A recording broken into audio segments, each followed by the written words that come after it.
All right, welcome back to the Fantasy Labs podcast. This is Brian, your host. I am here with guest Max Steinberg, who is a professional poker player, and he's also a DFS player. Max, how you doing? I'm doing well. How are you doing, Brian? I'm doing pretty well. Trying to make it through the football season and all the craziness that's going on. We have 4 weeks, and it seems every week gets a little bit crazier. I feel like.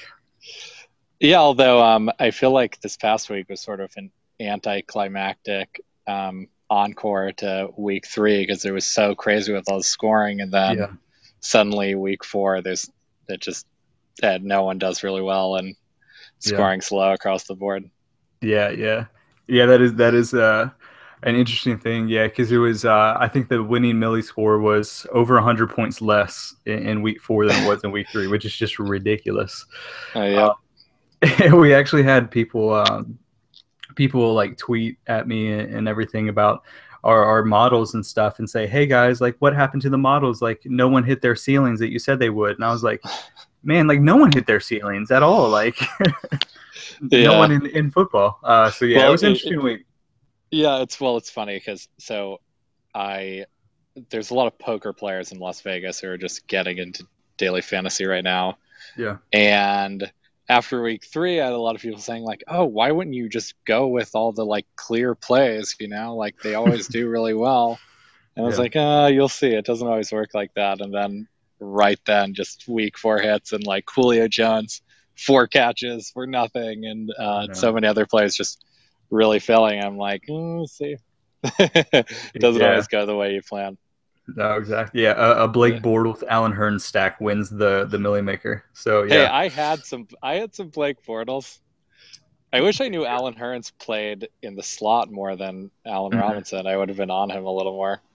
Yeah, that was interesting The because I mean, Allen Hearns, his targets were so down, and then all of a sudden they almost like doubled or tripled in week four. So I feel Yeah, like it was a little bit of fool's gold. Yeah, I actually broke down.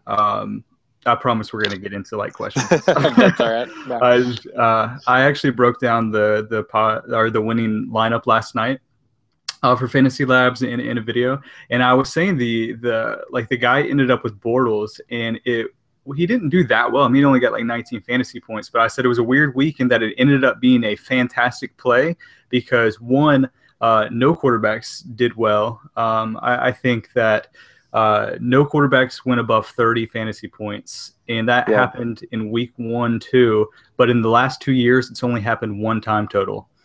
Huh, So interesting. yeah, so quarterbacks are down this year. So it was a brilliant play because of not just because of that reason, but also because it got Hearns into his lineup, which was just kind of the winning guy that no Yeah. one had at like 2%. So yeah, interesting week. And who knows what's going to happen in week five. But we'll move on because I really wanted to have you on.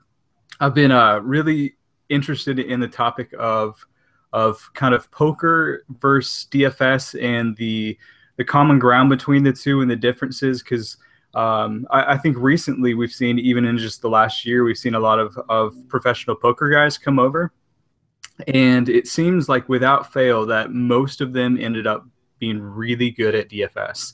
Kind of regardless of whether they know sports or they have a sports background or whatever, they just it just kind of whatever makes someone good at poker, whatever that may be, whether it's whether it's innate or it's understanding of probability or whatever it may be, seems to translate at the same rate to DFS, and that's just really fascinated me. But I've never heard a podcaster or anyone really talk about like what the similarities and differences are and why that is the case. So yeah, so I'm glad to have you on because I want to try to figure that out and see if you have any insights into it.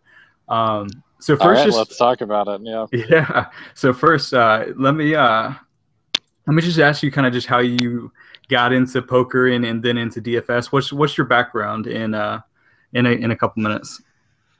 Yeah. I'm not gonna tell a long story, and anyone who has followed sort of the young professional poker player, my story is not very different. I started when I was 17, and I have a twin brother who also Hmm. started at the same time, and we both eventually became professional poker players. But started when I was 17 with $50 using my dad's credit card and name.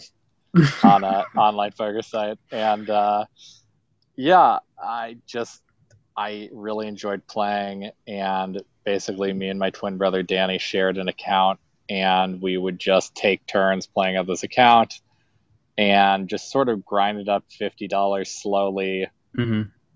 to an amount where we eventually split off, and I think I had like $5,000 or something Jeez. of that nature. And then I, from that in college, I grinded that up to like $50,000, and then I got second in this tournament in Costa Rica for $150,000, and then Mhm.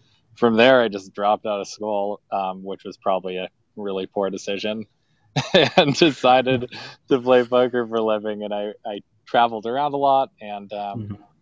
it wasn't until about a year and a half ago, this beginning of 2014, that I started getting into daily fantasy after I'd moved to Las Vegas. And that was also sort of a joint venture with my brother. Hmm. And I just dedicated a lot of time to it because I saw how much money people were making. It seemed like a great opportunity. And um, I started playing daily fantasy a lot more than I played poker until I stopped playing poker altogether. Hmm. As of a few months ago, until I final tabled the main event, and so now I'm playing a little more poker now. Back But into it, yeah. I would call daily fantasy my profession at this point. Interesting. So yeah, so you got into the poker stuff, like back when it was the online stuff was still going on. Yes. Okay. And so was it just kind of like eh, I mean, you're playing at low stakes. Did you like do a ton of research in initially when you were younger and just like kind of the strategies behind poker, or is it something that you just kind of learned by playing? I would say that poker has sort of a more sense of community than daily fantasy has in terms of how people learn. Mm-hmm. So I found like an online poker forum that called flopturnriver.com, where you could talk strategy with people, post hands, and then you'd meet poker players and you talk strategy together.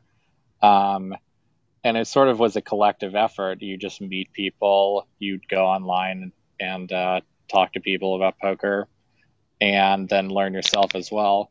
And it's different because in DFS, it's tough how much people want to share because, in poker, you could teach someone a concept and they can't just go out and play as well as you do. But in daily fantasy, Mm-hmm. you could give them all the picks and suddenly they're doing the Yeah. exact same thing you do. And so it's a lot more delicate of a situation. Yeah, that's interesting. So Yeah. like there's been a lot of poker players recently that have come over to DFS. I know you, and you've had some big success lately, and we like there's other guys like Brian Hastings who have had success all in both in poker and DFS. But in general, like what is the poker community's thoughts on DFS? Well, so I'm definitely a good person to ask about this because living in Las Vegas, I'm Yeah. friends with a ton of poker players, and I like I said, I got into this in 2014, and during that time, most of the poker players I share this with sort of brushed it off and said, whatever, I'm just going to keep playing poker. I don't want to transition to anything else. And now people are singing a completely different tune. There are a ton of poker players who are looking to get into daily fantasy and try to Hmm. have it be an extra source of income. Um, but I think I think you say there's a lot of poker players who have been successful. I think there's probably a lot of poker players that haven't been successful as well. Hmm. And I think I think They it's just don't yeah. tell. Well, I mean, it's tough. I mean, anyone who plays daily fantasy knows that it's tough to learn, and you have to dedicate a lot of time if you're going to become a profitable player. And Yeah. some poker players don't have the time. Some poker players are really smart and they're just going to pick it up. And some guys just decide to dedicate all their time to it. And I think those are the ones that are probably the most successful. I was thinking of another poker player. The guy who loves spaces, Peter Feldman, was an online poker player. Hmm. And he's the best guy in baseball. So yeah, I mean, there's definitely a corollary. But I do think there's a lot of poker players that that tried and it doesn't work out. Yeah, that's interesting. And I Yeah. guess they just never want to broadcast that. Yeah, I Yeah. remember there was. Yeah, I mean, why would you admit that you're losing? Yeah, I remember there was a maybe like 6 or 7 months ago. I can't remember who it was. It was one of the big name poker guys. I think maybe it was Ivy. Phil Uh-huh. Ivey, who's obviously one of the biggest names. He started following on Twitter a bunch of the DFS big names, and then so everyone just kind of panicked, thinking, "Oh God, Phil Ivey is coming to DFS," and it seems like some of those other big guys haven't made the jump, or at least that we know about.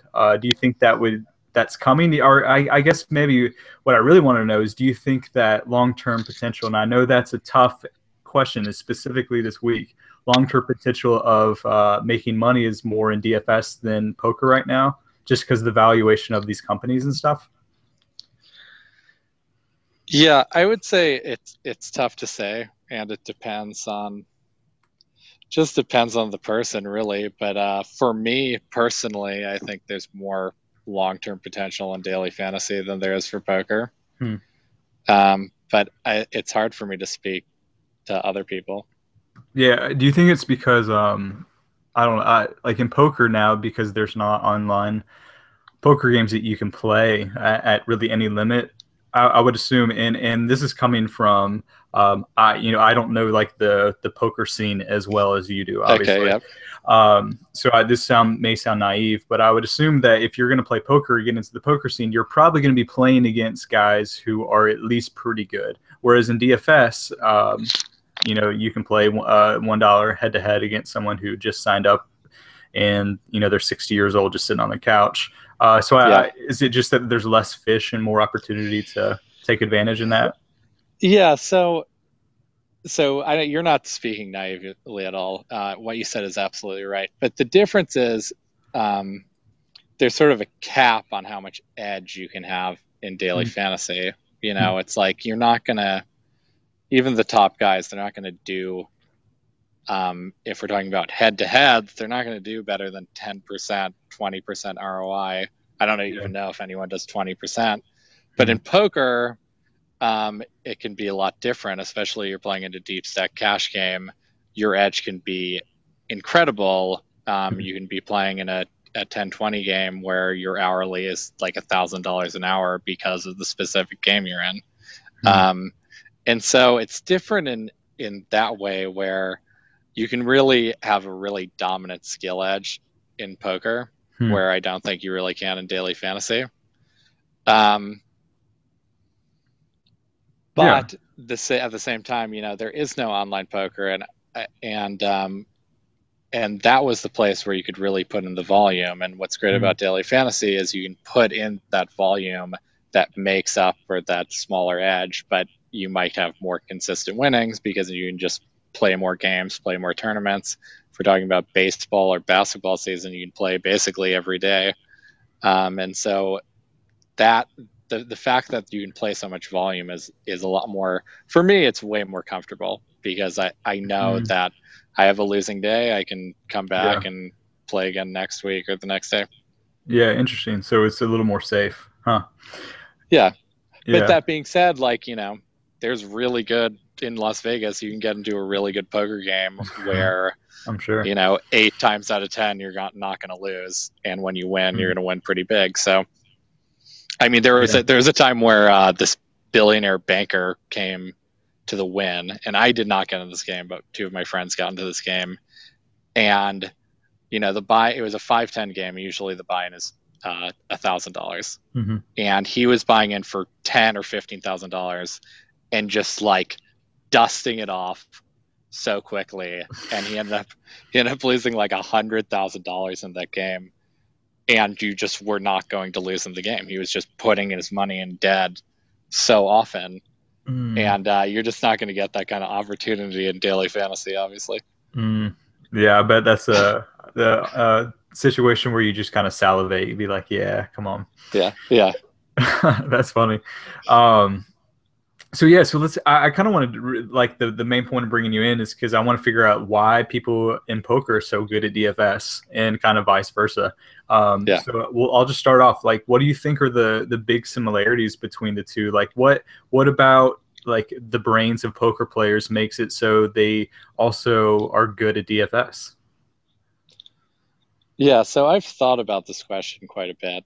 And one thing that comes to mind that isn't as much of a poker and daily fantasy like corollary is that poker players have gone through this process of they saw they discovered a game, um, which was poker, Mm-hmm. and from scratch they basically figured out strategies and ways to beat this game.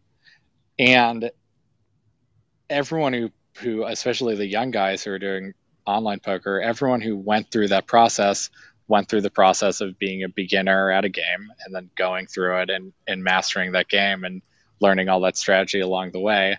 Hmm. And I think that's one place where poker players really excel because they see a game once again in daily fantasy Mm-hmm. and they see how, okay, this is how I need to go about learning this game. And they've always experienced the pitfalls of learning something new and applying it and it not being true, or where to look for information and how to know that the information is correct. Mm-hmm.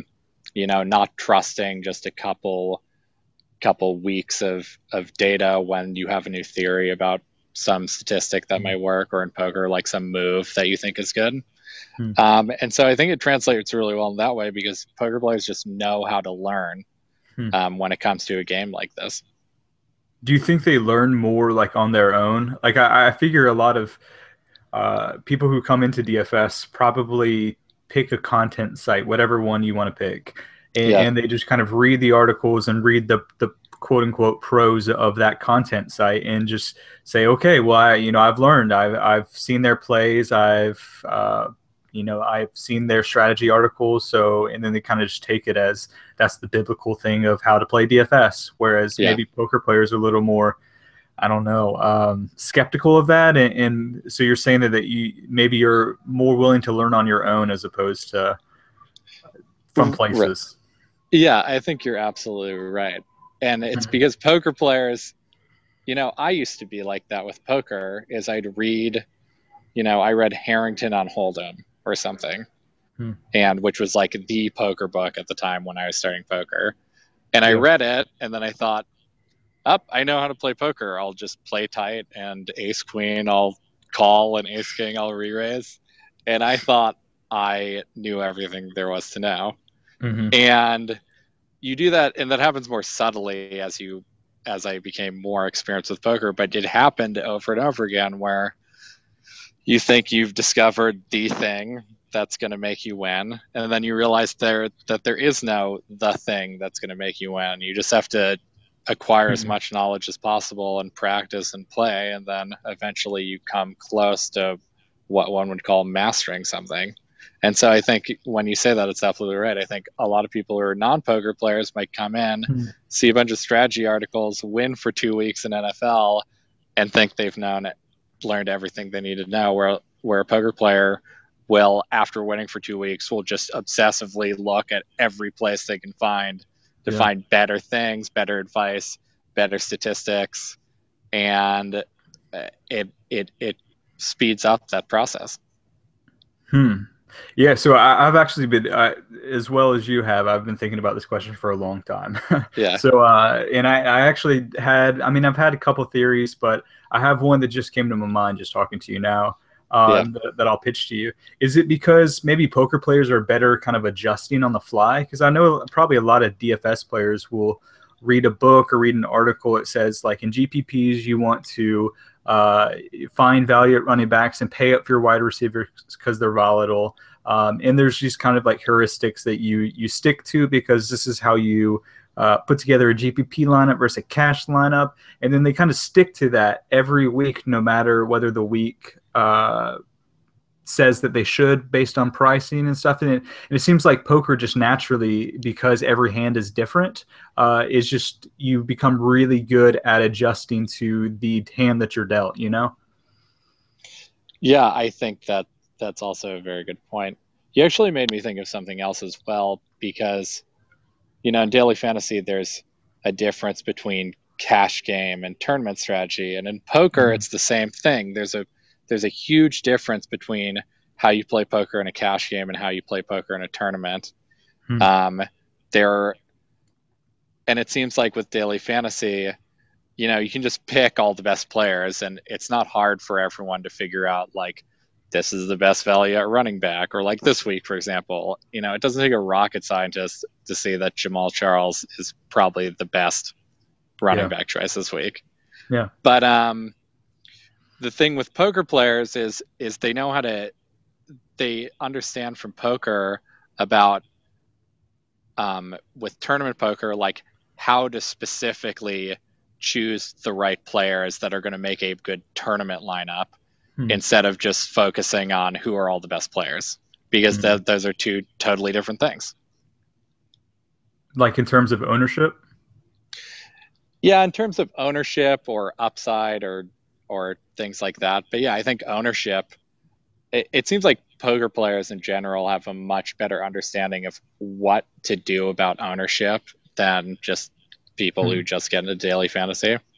Yeah. Um, so yeah, I think that's another piece of it as well. But also just lineup construction. Like, Hmm. okay, maybe Jamal Charles is the best, and I haven't done that much research this week, so I'm not actually talking about real strategy here. But Hmm. maybe Jamal Charles might be the best dollar for dollar play, but because of how this week is set up, it might actually be better to go two cheap players at running back as Hmm. usual, because wide receiver has so much more upside. Hmm. And that's something I think poker players grasp a lot more than other people. Yeah, I think I would agree with that as well. Yeah. Do you think another part of it is, and this kind of gets into just kind of bankroll management, but do you think poker players know how to lose better?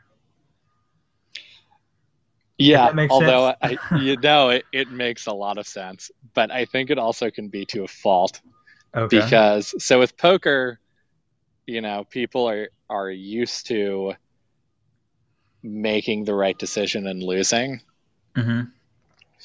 and that's really helpful to have the mindset where I made the right decision, I just got Yeah. unlucky. In poker, if you're a very good poker player, because it just helps you with your mindset. You don't make any rash decisions about the way you play, Hmm. because you're already so experienced and you're a winner, that it's smart to not just like change something drastically just because you lost a few hands. Hmm. Um, but with daily fantasy, um, if you're new to it, you might not be winning. And what I see with some poker players is they lose for a few weeks, and their assumption is they're not doing anything wrong. Mm. And so what happens is Interesting. you have people who are like, oh, I'm losing, but like I have nothing more to learn, so I made It'll all the come right around. plays, and it'll come around, and then it might Hmm. not, because they actually are making quite a few mistakes. Yeah, flawed process. Yeah. Yeah, Uh, yeah. That is interesting. I've always yeah, heard like we talk about the process over results mantra, and that's thrown around so much. And we say it when we lose as like a pick me up, but yeah, I think it's also kind of dangerous when we win, because sometimes we win and it's lucky, and yeah, then so I think process over result is something that's really hard for anyone to pick up, whether they're poker pro or a DFS pro or a noob at either one. yeah. What do you think are differences? Like when you made the switch over to DFS, or I guess you're kind of still doing both now. What was the hardest thing to pick up in DFS for you?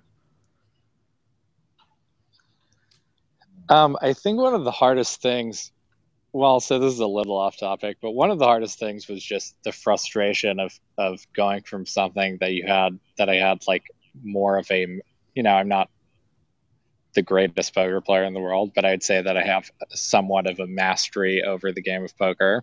Yeah. And then going to something where you know nothing about, and it's really frustrating, Mm. um, when and I guess I picked it up pretty fast because, um, I was able to grind up and without too many downswings. But I started playing basketball, and to like lose a bunch in basketball and just have no idea what I can do differently Yeah. was really tough, and just like banging my head against the wall, just trying to figure out what information I'm missing and what I need to learn and where I can find it. So that was frustrating. Hmm. Yeah, I can imagine so. Yeah, Um, is bankroll management the same? Like I know you have well actually before we get into this, I have another yeah, question about differences and then we'll sure, get into the bankroll management part of it. yeah, So like obviously you started in online poker where it's not the same sort of game as DFS, but it is similar in that like you don't know your opponent at all. And yeah, not in like a casino or wherever you play, you like know your opponent like personally, unless you're playing against your brother, obviously. But yeah, like at least you're like sitting at the same table. You can read a reaction. You can there's a human element to poker in person where there's nothing's really like that in DFS. Is that something that's been hard to kind of readjust back to the old online poker days? Or does it not matter? yeah. So I would say that online poker actually has more of a human element that you might think. Okay. So, but I mean, if we're just talking about poker in general versus daily fantasy in general, that is the one of the interesting thing is you don't really have an opponent. You just have a bunch of options, and the, it's it's not Yeah. it's different. You're like poker, you're adjusting on the fly a lot, and you're altering your strategy in game. Um, within 15 minutes of playing with someone. In daily fantasy, especially with football, there's a week of preparation where you're doing research and formulating a strategy, Hmm. and it's very different in that aspect because you just have all the time in the world to formulate a strategy, whereas in Hmm. poker you actually don't have that much time, and you also have to be good about having a clear headspace and adjusting on the fly and avoiding tilting, where in fantasy football you just have to um, be able to within a week period research enough and strategize enough where you do what you think is correct. Hmm. Yeah, I just thought of a question, and I'm not sure if it's really dumb, but I'm gonna ask it anyway. Yeah, Do you think it's useful to like approach like because yeah, it's the idea of like having different opponents is interesting to me. So do you almost approach it where like during the week in a football week where you have a whole week to prepare, do you almost approach it where the public is the opponent and you're trying to yeah, find out what they're going to do and then how you can beat it? yes. I think that, and I wonder if this mindset comes from poker because I find that I obsess over ownership levels quite a bit, Hmm. where I want to know how much the field is going to own a certain player, and Yeah. I want to make sure I'm playing off of that correctly. Yeah. And I think that does come from poker is I'm looking for an opponent somewhere, and I find one with the field of a tournament, which I Yeah. mean it is sort of your opponent in a way, Yeah. but also you're still just making your picks in the end. Yeah. No, but I mean there is some correlation because I mean with Yeah, the players that they're holding in their lineup is kind of yeah, analogous to like the cards that your opponent's holding and obviously right, you want to know as best you can or at least try to understand what they have so you can kind of deduce the probability of putting yourself in a good spot. So right, that makes sense in my head as well.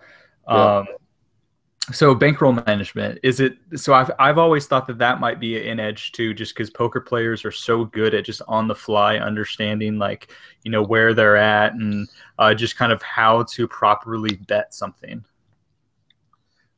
Yeah. So I would say that bankroll management just came really naturally to me in daily Yeah, fantasy, just from online poker. And I've always been a really, really, really conservative with bankroll management with in both poker and daily fantasy. hmm. So, um, yeah, I mean, I think that's where a lot of poker players definitely benefit quite a bit, just because they just know how to not bust their bankroll and when to up the stakes and when to not, and when enough winning means that you should up your stakes, and when Yeah. I think poker players are going to be really good at. They win for a few weeks and they stay at the same stakes because they know that they've gotten lucky for a few weeks and they still don't have enough knowledge to be playing, high stakes league or heads up games or 50-50s. Yeah, no, that is a Yeah. great point. And I don't know if poker players guys use the Kelly system, or just kind of just know it innately, but it seems like that is obviously I almost think it's not even really about plays, but the biggest difference between people who are successful in DFS and people who are not are just kind of like understanding when to take advantage of certain times. Like either say, okay, I'm less sure about this, so I'm going to minimize my lineup. Whereas, okay, I see an advantage here, so I can move a little more money into it.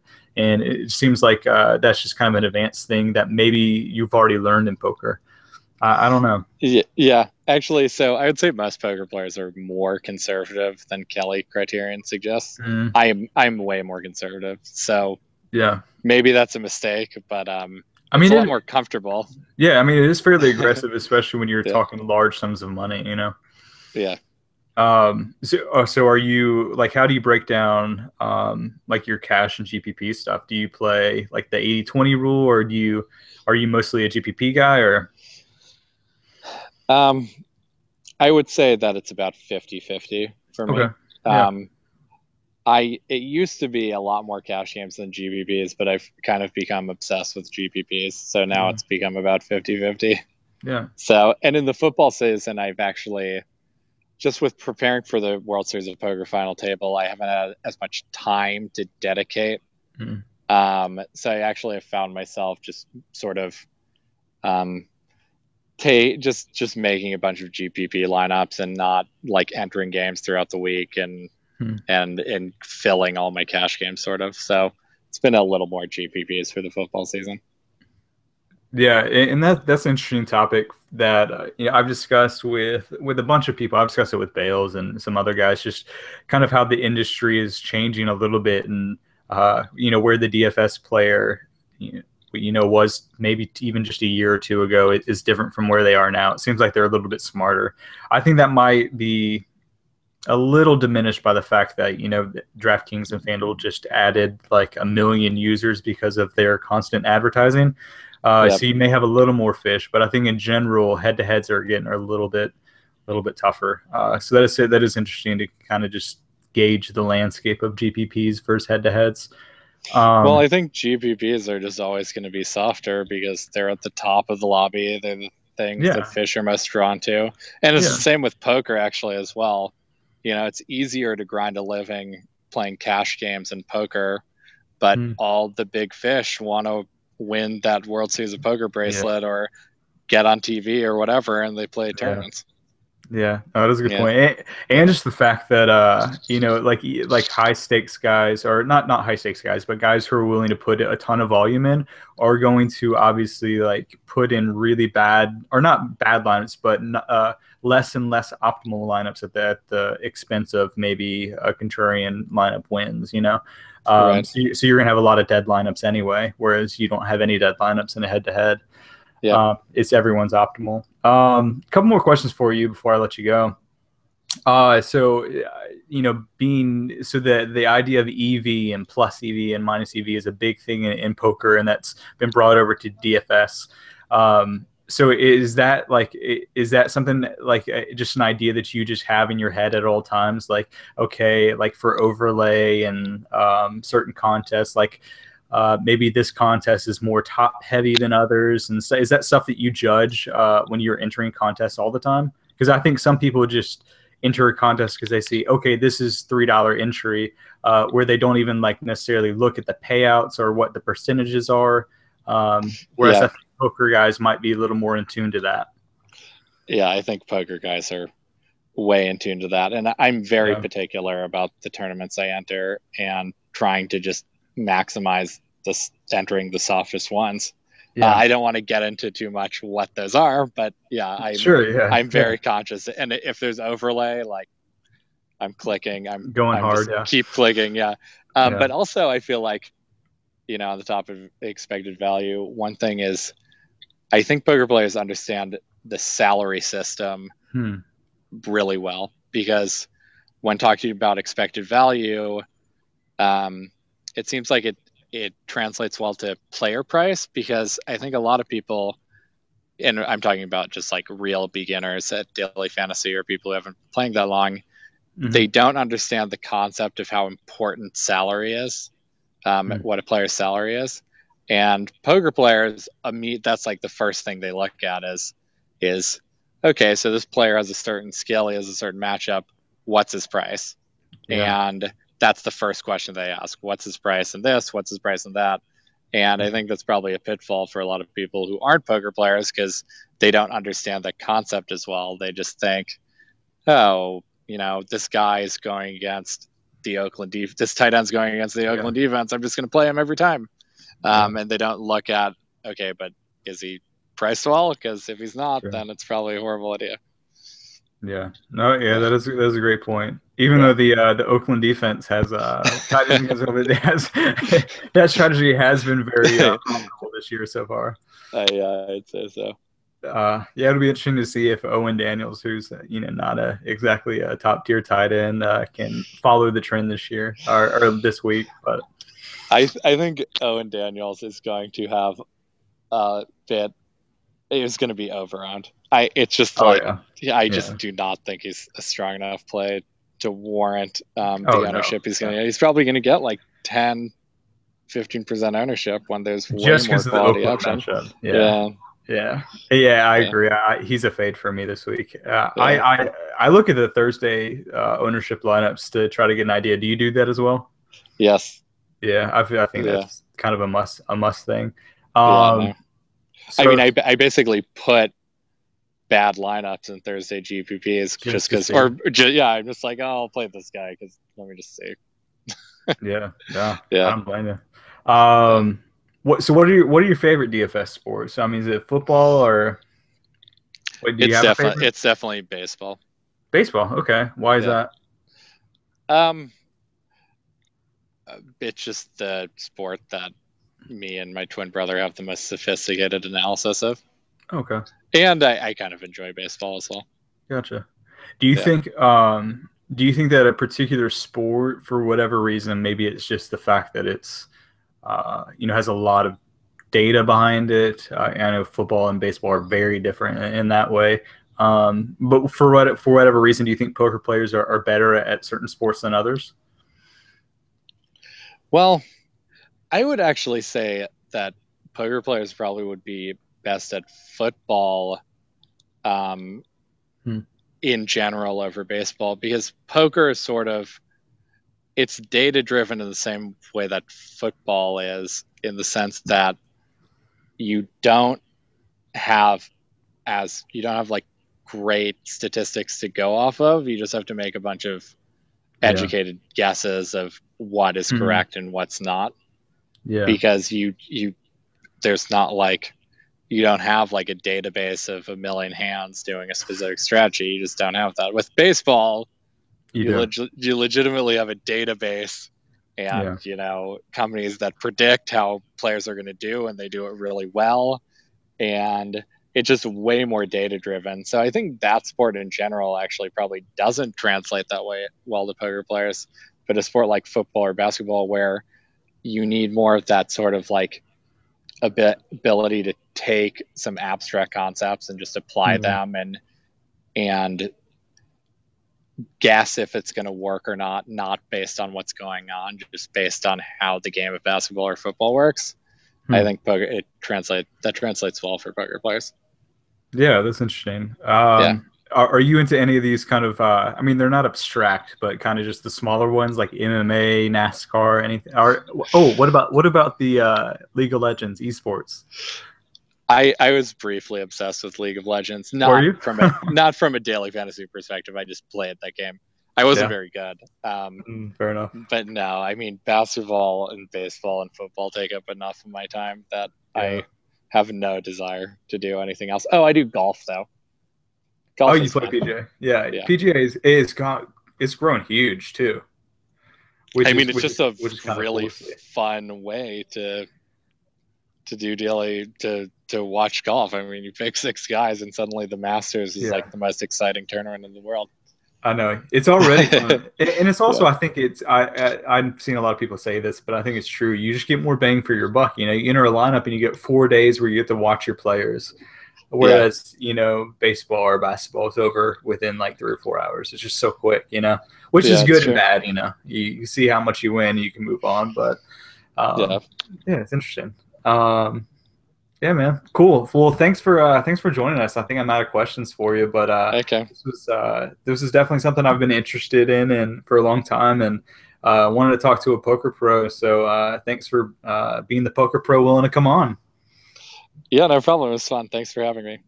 Yeah. So we can. So your Twitter is at Max J Steinberg. Is that correct? Yep, that's correct. And then also I have my own little daily fantasy strategy site called dailyfantasywinners.com. Yeah. And I also have a Twitch stream that I haven't been doing lately, but I'll certainly be getting back to it soon. And it's twitch.com/dailyfantasywinners. Awesome. Yeah. So there you go. So pub your site. So what do you do there? It's mostly about, so I would say, so Fantasy Labs is really, really data driven. It's about like Yeah. looking at a bunch of statistics. Our site is more about, let's try to figure out how to beat daily fantasy as a whole, and strategies, like tournament strategies. And it's not as about like, here's a bunch of data that you can analyze yourself. It's more about, it's like a community with an online forum and people just trying to learn how to play daily fantasy together. That's awesome. Yeah, that Yep. sounds great. Yep. Cool. So yeah, so check that out, and everything that Max has got going on. Max, thanks again. Yep. Good luck in week 5 and as basketball season approaches, and we'll have to have you back on in the future. Yeah, I'd love to do that. Thank you. Sounds good. All right. Okay. Talk to you guys soon. Thanks everyone for listening.